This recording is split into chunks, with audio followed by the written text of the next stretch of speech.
Le Premier ministre israélien Benjamin Netanyahou ne se retire pas de son plan d'invasion de Gaza, affirmant qu'il vise à en prendre le contrôle total alors qu'il a rencontré son cabinet de sécurité pour discuter d'une prise militaire complète. L'ONU avertit que cette action pourrait entraîner des conséquences catastrophiques et les familles des otages craignent qu'elle ne mette en péril le sort de leurs proches. Mais les médias israéliens disent que Netanyahou croit que c'est le seul moyen de détruire le Hamas et de libérer les otages après l'échec des pourparlers de cessez-le-feu.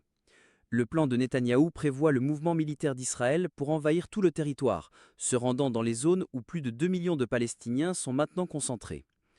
L'armée israélienne s'est auparavant retirée de certaines zones, y compris des parties du centre de Gaza, où l'on pensait que les otages étaient détenus. Environ 87% de Gaza est sous contrôle militaire israélien ou soumis à des ordres d'évacuation, selon l'ONU.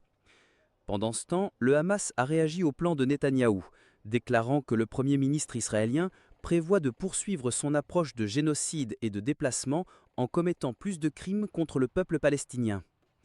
Israël a lancé sa guerre à Gaza après l'attaque du Hamas le 7 octobre 2023, au cours de laquelle il a tué environ 100 personnes et pris 251 autres en otage à Gaza. L'offensive militaire massive d'Israël a tué au moins 6158 Palestiniens depuis lors, selon le ministère de la Santé dirigé par le Hamas à Gaza.